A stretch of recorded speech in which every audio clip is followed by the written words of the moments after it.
Nicole Runyon with us. Nicole, welcome to Momnificent. Thank you. Thank you for having me. And for those of you listening, I'm so excited to have Nicole here tonight because a lot of you have been reaching out to me about social media, your concerns about it when it comes to your teens. How much should you let them on it? What age? How do you protect them? How do you let them grow with it? Because all of their friends are on it. I mean, truthfully, let's be real about that. So, Nicole, this is so exciting. Those of you who are listening, because Nicole is a well-respected psychotherapist with 20 years of experience specializing in child and adolescent mental health, so near and dear to my heart. She's a leading expert and a sought after speaker on topics such as what we're talking about tonight, technology's effect on our children and adolescent mental health. She has a deep passion for children and has dedicated her life's work to helping them develop properly and thrive as young adults. So, again, Nicole, thank you so much for joining me this evening. Thank you. I'm happy to be here. And before we get started, can you tell us what's one thing you've done recently that maybe you haven't done for a while that just brings you joy? You know, this is going to sound funny, but pulling weeds brings me joy. You're kidding. Can you come over to my house? I would love to. And I rarely ever. Tell me more. Help me understand this, please. Okay, so I rarely ever have time for it, right? And I live in Michigan, Southeast Michigan, and so we live for the summers here. But we have been having a very rainy summer, which prevents me from being in my garden because it's muddy and wet. And so I've been staring at I have this beautiful Vinca vine ground cover, and this weed has taken over the whole thing. It's like a weed ground cover. And I've been staring at it for weeks. And finally last night I went out there and I just started ripping it up. It was great. And it felt so good. It feels so good. It's like, I don't know, it's like cleansing for me. I love getting my hands in the dirt.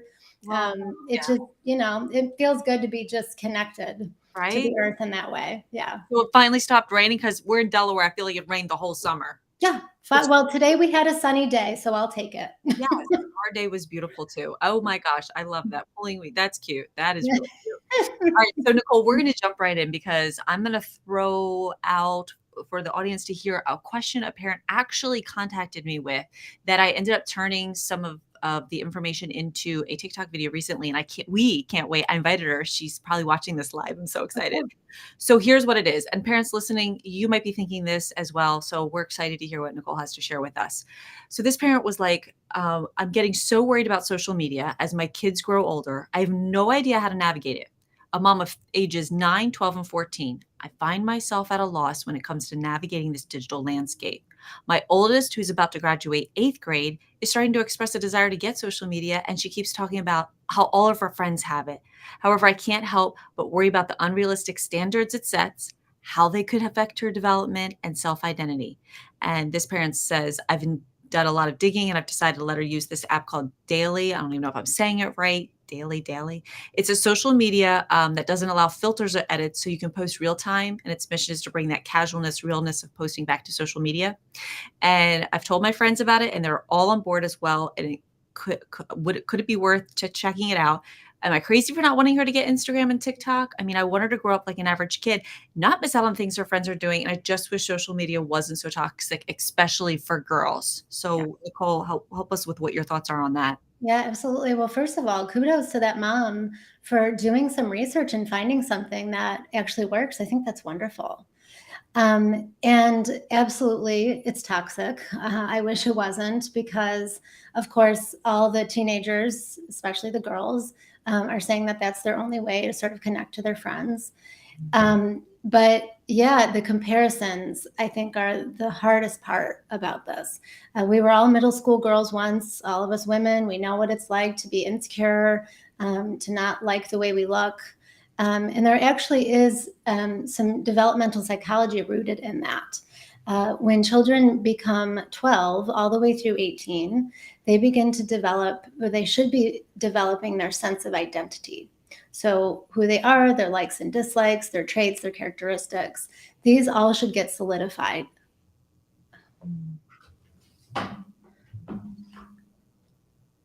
Yep, you're good. Oh. Did I lose you? Yeah, you're good. Oh, okay. Did you think I froze? Maybe I froze. Yeah, I don't know. I can't see you, but if you can hear me and see me, then I can just keep talking. You there can't. you are. Oh, I can see you. Okay. Yeah, Okay, yeah, good. you're good. Go ahead. All right. So between 12 So and 18, you were saying that's so the sense of who you are starts to get solidified. And so social media is a particularly difficult thing in this age because when you start to solidify who you are, of course, you're going to start comparing yourself to other people to make sure that you are okay with who you are. That's just kind of human nature. That's what kids start doing. And so social media is a really, perfect place to start looking at other people and how, maybe better looking they are, or their lives look better, or they're having more fun, or they have more friends. And so it really prevents kids in this age group from going through that developmental process naturally. mm, It's going to come with discomfort. It's going to come with a lot of questions about who you are. It's going to come with even some depression and anxiety. A little bit of that is normal in this stage of life. So I always advocate for actually, and I know it sounds extreme, no social media at all during this time because they really need to be allowed to go through those developmental processes in a natural way without that toxicity hindering them because it makes the normal sort of discomfort, depression, anxiety like more magnified. mm. Wow, that's a really good point. I appreciate you saying that. And then with the rise in filters, do you hear more kids comparing themselves to other people online? Absolutely. Yeah. I mean, it's everyone knows about filters, but when you see somebody's picture, and you're not going to your brain isn't going to go and think, well, that's a filter. Your brain is going to think, oh, they look better than me. Mm, And so, absolutely, that's damaging to the brain, especially a developing brain, because it's not going to be so easy for them to rationalize that that's a filter, even though they know people use filters and they probably use them themselves. But that, again, that identity development phase is a time where they really need a lot of support. And comparing themselves to some unrealistic expectation is not what they need in that time. And the other thing I notice, teen girls are starting to develop this trend where they're following influencers who have mental health issues and even extreme mental health issues. And then the girls are over identifying with these influencers and then they're self-diagnosing. wow, And that crazy. that is even That's yeah, crazy. yeah. Oh, man. Well, that's one of the points that I made in my TikTok video was asking parents, like, help your kid identify positive influencers to follow and Mhm. and kind of teaching them what is good, what isn't so great, maybe hopefully recognizing and identifying those things because then you're empowering them, not just, "Oh, we're not gonna do this because it's not good, bad, or whatever. But kind of a flip side of like assessing it like, okay, what about this is healthy for us or not kind of functional versus dysfunctional. Well, yeah, and maybe just educating them, on what they're going through emotionally and how that's actually normal. And they don't necessarily have to identify with somebody who's going through the same thing in an extreme magnified way because what they're dealing with is actually pretty normal and standard for someone their age. Wow. Wow, Yeah. that's crazy powerful. So another mom asked, I always wonder what it's like being a kid in this generation because when we were younger, we didn't have this stuff. Yeah. And how are other moms handling social media and digital distortion? Is there anything you want to touch on there? Well, I would say that really there aren't many or any moms handling this at all. I think it came on the scene when all of us were trying to figure out just how to parent, and it shows up, and we're all just kind of clamoring to figure it out. So mostly what I hear from moms is that they don't know what to do and they don't know how to handle it. They're really, I think, following the kids' lead Mhm. because obviously they know what's going on. They have the information. They know what social media they want to be on. And so a lot of parents I'm noticing are just kind of going with what their kids are saying. Mhm. Um, I have a 14-year-old who told me that he would never get a girlfriend unless he was on Snapchat. And, I explained some things to him. And about a month later, there was a girlfriend, and then there was another girlfriend. And so, this is common. Kids are Yeah. telling their parents, You Yeah. know, we're not going to have friends. We're not going to be connected to anybody if we can't be on social media. And so I think, most people can't even handle themselves being on social media. Mhm. So I think when it comes to what to do about this, I think parents need to know that it's just dangerous, period. Yeah. It should have a warning label on it like cigarettes did when we were kids. Right? Exactly, yes, because now you're creating a false sense of what's real, Yeah. and then what are they gonna do when they're actually in an actual physical relationship? How will they even have the skills to navigate it if all they're used to is the virtual and the texting and the messaging, and that's how I mean, they sit in the same room and just text each other, right? Like, Yes, absolutely. don't even talk. Yes. And then another mom I know, she kind of like watches and somehow watches and sees and checks in on the messaging that her son is doing. And I'm thinking to myself, who has time to do that? Like I have such Yeah. respect for that, but how do you do that when you're a full-time mom, you've got kids, you're trying to get dinner on the table? I mean, we're pulling it all together, as messy as it all is. Like and now a parent's like, "Oh, now you want me to actually take time to, like, read them?" I don't even stop and read all the emails I'm supposed to be reading for my own self, right? And then they can just feel probably really overwhelming. Yeah. Um, Yeah. so yeah, Absolutely. and yeah, And another the, mom, what did another mom say that she does? Oh, I can't go ahead, I can't it'll come back to me. Well, I was just saying, thankfully, I think it's a little late, but thankfully, the Surgeon General has now come out with a warning on social media. So that's something that parents really need to know, that Yeah, it is like I call big tech big tobacco, the old big tobacco. They're hooking kids early, and to get lifetime users. They even call us users when you think about it. right? Oh, Right. how about that when you think of it that way? Oh, that's what that mom was doing. She had a conversation and somehow the kid mentioned something about, "Oh, I saw that on TikTok," and they were like, "How'd you see that on TikTok?" And the kid was like, I think 13 years old, he was like, "I have an account," and the mom was like, "You have an account on TikTok?" The mom didn't even know. Yes. It's Yes. like, "Oh, shoot." Yes. Okay, so let's move on because there's some other really good stuff here, and I Mhm. know if we run out of time, you and I are gonna come back live and possibly go live on the Instagram, which I'm really excited about. What Yes. age is it recommended you wait for your child to use social media? Well, I'm going to say that it's never okay for kids to use social media. I know that that's an extreme way to talk about it, but I think anyone under 18 really should not be on it at all. Ooh, and I'm hearing 13, and I'm like, "Oh, that's No, too young." way I too like young. 18, but it's so hard, and somehow I don't know how we can help support parents because that's what's so hard. Because the parents get the pushback from your kid. Like, Yes, that is a really tough place to be, and I guess you just have to, like, find people you can surround yourself with to encourage you, like, you are doing the right thing because everything is screaming the opposite. It is absolutely. so hard, so Yeah. hard. Well, Yes, I don't know. Well, and you're saying the 12 to 18 and the 18 number because of the brain development, right? that's Yeah. right. So there's that's, like, very important, not just, oh, 13, Yeah. but I more. think I suggest 2 things to parents who are struggling with, like, not allowing their kids to be on it. One of the things is what that mom that you first were talking about did, which is get a group together and, figure out a healthy way to use it. I think that's great. The other thing that parents of this generation need to know is that it's okay to make your kids uncomfortable. So, it's okay to say no. It's okay to have them, be upset that they might miss out, because it's an opportunity for them to build their tolerance for being different. It's okay to make a choice that's healthy for you, even if it's different from everyone else. And it's okay to go through the discomfort of having to make that choice. So good. So good. All right. We're going to remind that and play that over and over what we just said. That was so, so powerful.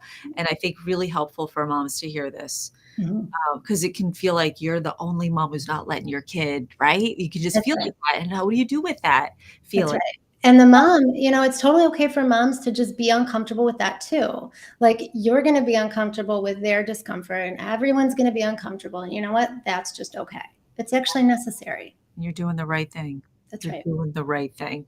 All right, my next question, I think I'm gonna hold off to our next conversation on Instagram. All right, so this one, could you explain what the I generation refers to and how it differs from previous generations, especially with what we're talking about? No. The I generation encompasses basically 2 generations, Generation Z Okay. and the newer generation, which I think began in 2013, maybe 2012. They're now called the Alpha generation. Um, you cut out, so Oh, I was sorry. Go ahead. You're good. I can hear you. Can you okay. hear me?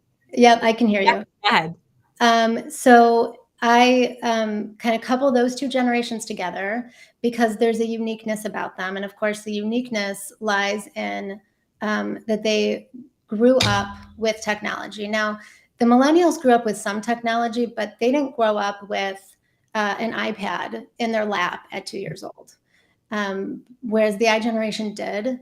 And at every stage of development, starting from birth all the way through actually 25, there are phases of development that build on top of each other. So you have, one phase. If that doesn't go well, then the next phase is that much harder. Mm. Sometimes the next phase or the phase after that don't even happen because people get stuck in the phase that didn't go well.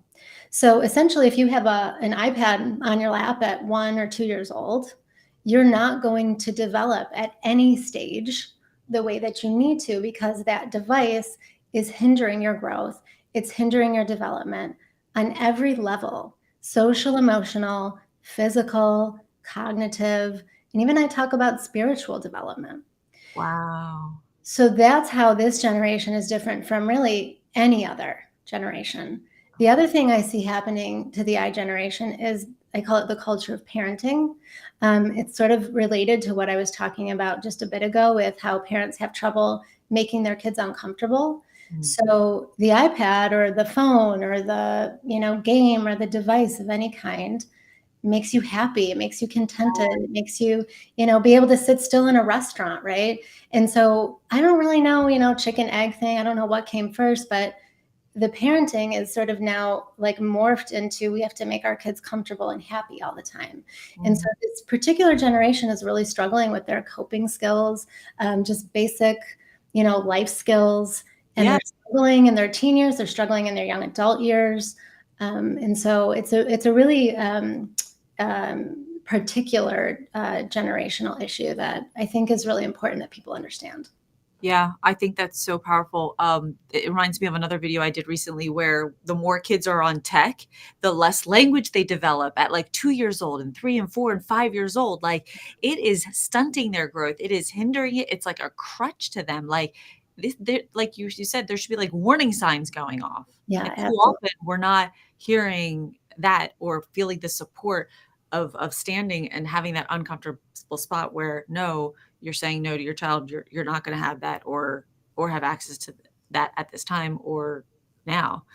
Um, Yeah. so is there anything else you want to add to that where how generational differences in parenting influence the mental health of the I generation, or would you say that's just captured in what you just shared? Yeah, I mean, I think it's mostly what I shared. I think I talk about generational differences actually all the way back to the greatest generation because I believe that the pendulum swings in either extreme each generation. Yeah. And I think that, that's how the millennials got to be, that entitled generation. When they were coming into the workforce, everybody was, up in arms at how they were sort of entitled and mandating things from their bosses. And they were really the first generation to do that. But I think that's because the baby boomers who raised them were raised by the greatest generation who told their baby boomer kids children should be seen and not heard. Right. So the baby boomers had that wounding. Yep. And then they raised their millennial kids to be, very important.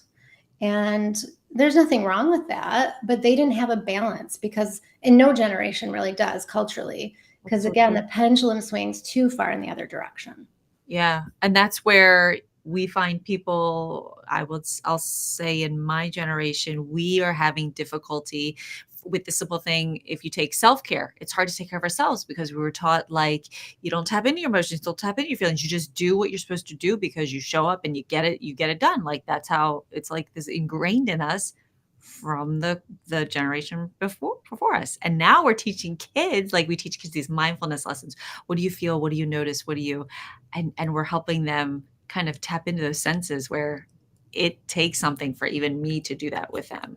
Yeah, absolutely, and I think that's so great, and I think what our kids today need, because now they're getting that emotional support that, like, none of us ever did. Because 'cause I'm Gen X, and we didn't get that, that's for sure. Oh. I think let's give them that, but then let's also give them a little bit of that greatest generation, like, grit and resiliency and, it's okay to work hard and be uncomfortable. I think they need both There's so because much. Yeah, go ahead. 'cause that's what's missing in It's any generation, really, that's alive today. Nobody had a balance. No, and I did a book study on the book Grit. I think is that Angela Mhm. Duckworth possibly, and, we didn't even get through that far with our PTA, but it was crazy, like, one of the top factors of adults being successful is just the hours and the time and the energy of not quitting and putting into it. Not Yeah, because you just grow up and you just have the smarts and you're the smarts and that's, where you just take off from there. No, there's so much to be said for that. Showing up every day, hard work, pressing forward. Yeah, that was such a good reminder because you don't see or hear too much of that these days, I feel. yeah, agreed. Yeah.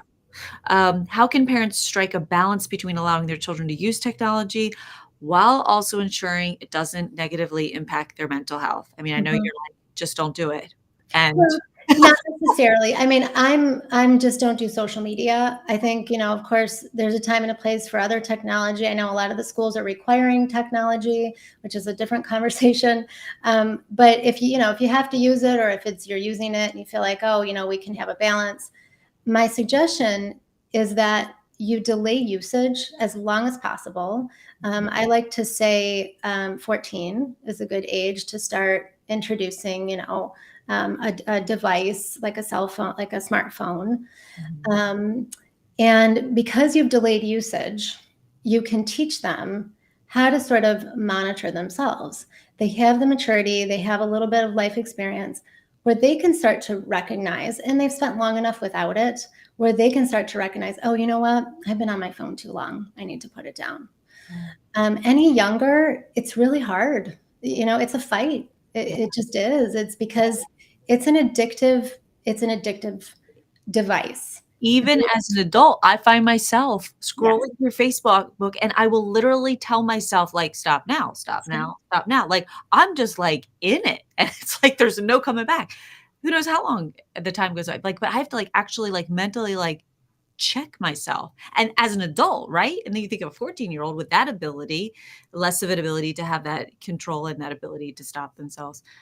Yeah, Yes, very, very absolutely, good. and I only say 14 because that's what's realistic in today's day and age, Mm, but it's still not ideal. yeah, It's just old enough, it's a couple years into that identity development, which mhm, is which is good. They have more of a grounding in themselves, yeah, and that's typically the start of high school, so it's just an easy transitional year to kind of introduce that, and kids at this age also really need, to be trusted. They need parents to foster their independence and their decision making, and they need to be allowed to make mistakes and fail and learn from them. yeah. And so it's a kind of a good time to say, you know what, I trust you. Here's the education. I recommend contracts where you sit down with your child before you give them the device, and you come up with parameters and rules and boundaries around how you're going to use it. I like And yeah, so you educate them, you give them boundaries, and you say, I trust you. that. Okay. And of course, the parent still has to monitor and watch. But there are some kind of signs and clues that parents can learn to know if their children are having a hard time. And then that's when I would recommend them stepping in. But I think if you have delayed usage, they're mature enough to try and monitor themselves. That's good. That's really good. So, Nicole, as we end, what are 3 things you wanna leave our listeners with today? Like, please, parents, just what would you want them to go walk away with? Well, I want them to know they are the expert for their own child. Mhm. I think we live in a culture where there's 1,000 parenting books written, and I'm not knocking the parenting books. I hope to write some one day, but my parenting book is going to be more geared towards staying connected to yourself as the parent, so you can be attuned to your kid and you can stay connected to them, and you know what they need. That's Yes. something very important that today's parents need to know. So good. The other thing that I want parents to know is that they're they're not powerless, right? Like they're in control of their child's technology use. They Mhm. can delay usage, they can take it away, they can say absolutely not to social media. Mhm. And that's not an easy choice, but it's something that they can do and something they can control. And again, I've seen a lot of parents kind of band together in communities and say, look, we're going to delay usage. And then because they're all doing it, then their kids don't feel left out. Yes, that's so good. That's Yeah. awesome. Yeah. And any last thing?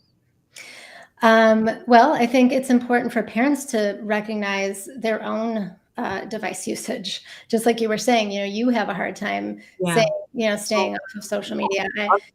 Kids are watching, they're parents with us. yeah. And my grandmother, I thought it was so funny. She used to say or do as I say, not as I do. And we would And joke about it. As I got older, I would say, you realize that's ridiculous. And she would laugh. And so, yeah, they're watching. You oh, got to, they're watching us so much more than we realize. They watch more than what we tell them. Like, yeah, it's yes, you're right. We have to check ourselves. I yeah. love that. Nicole, thank you so much. And so how can someone find and follow you? Yep, sure. So I'm on Instagram at iGeneration Mental Health. I'm on LinkedIn as Nicole Runyon, LMSW.